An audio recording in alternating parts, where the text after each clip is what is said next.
Vamos lá, eu preciso deixar algumas coisas claras, senão a pessoa vai interpretar de uma maneira errada o que está acontecendo na Europa. Na Europa nós temos dois tipos de comportamento.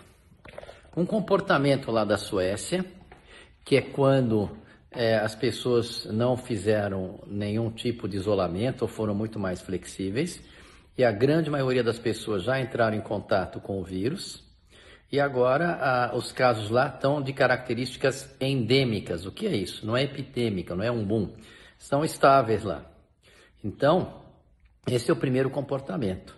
E o segundo comportamento, que é na França, na Itália, na Espanha, que é que está havendo um boom de casos novos, com as fatalidades, não é que diminuíram, despencaram, por conta, talvez nós aprendemos a tratar, talvez o grupo que está sendo infectado é um grupo de menor risco.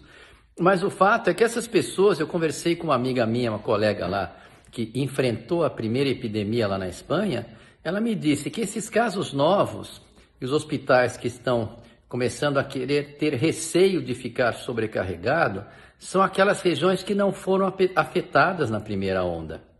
Então, na realidade, essa é a primeira onda dos que não foram, não é a segunda onda. É a segunda onda no país, mas naquelas pessoas que não foram expostas.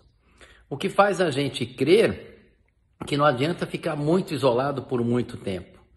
Então, o isolamento só faz sentido de ser para prevenir o colapso do hospital, talvez é esse que foi o critério que eles estão utilizando, e quando o número de fatalidades é absurdo, e ele tem o seguinte propósito, preparar as unidades de saúde para poder, então, absorver, no caso de uma epidemia que necessite de hospitalização.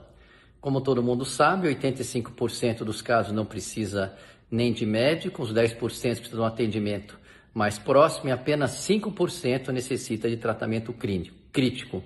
Com o advento do corticóide, que foi um divisor de águas aqui para essa doença, que hoje o mundo inteiro dá, diminuiu muito a fatalidade, diminuiu muito o período de intubação.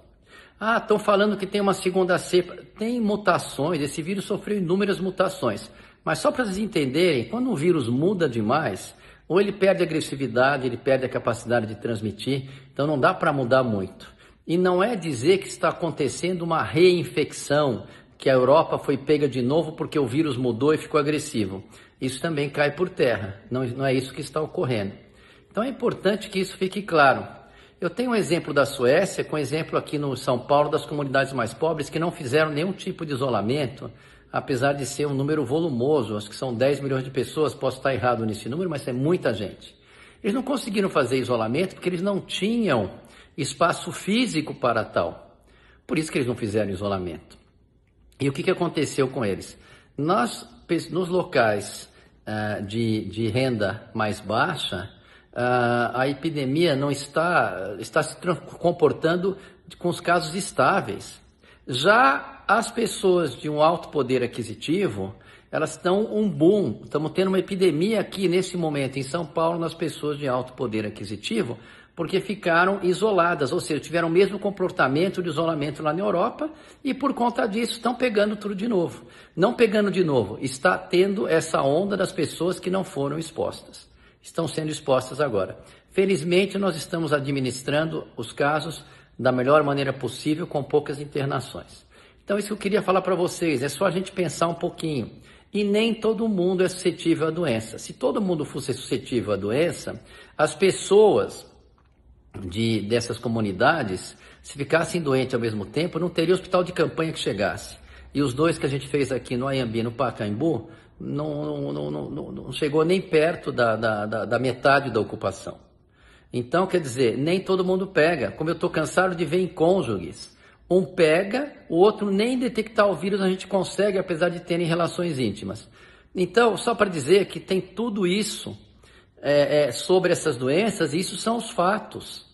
Agora, se as autoridades querem fechar lá, lockdown severo, que não é bem isso que está acontecendo, eles ainda não estão fechando a escola, porque viram que foi um erro fechar a escola, porque tem estudos mostrando que as crianças não são vetores tão transmissores assim como se imaginava, e elas são relativamente poupadas do vírus, apesar de ter aquela síndrome de falência dos órgãos, que é raríssimo, pode acontecer, mas é raríssimo. Então eles estão deixando as escolas abertas. Outra coisa que foi documentado é a imunidade, que eu comentei com vocês lá atrás, a imunidade celular, que são células de memória que respondem com células e anticorpos. Tinha o primo deles, tinha gente que tinha resposta de 17 anos naquela primeira infecção que aconteceu lá atrás em 2003. Hoje já tem um estudo mostrando que o vírus SARS-CoV-2 da Covid-19 estudaram durante 6 meses pacientes que foram acometidos e todos eles mostraram uma resposta imunocelular competente com células de memória. Então vamos em frente, vamos tratar.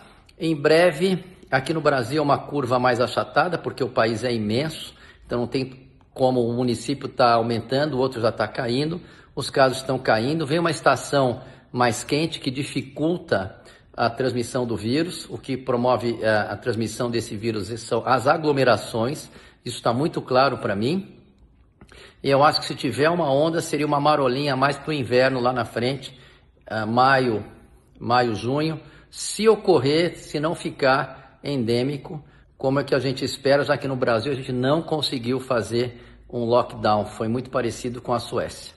Então isso que eu queria falar para vocês, vamos em frente com otimismo, estamos administrando essa epidemia aqui em São Paulo de uma maneira muito tranquila, sem fatalidades, vamos em frente. Um beijo enorme para vocês, um bom final de domingo.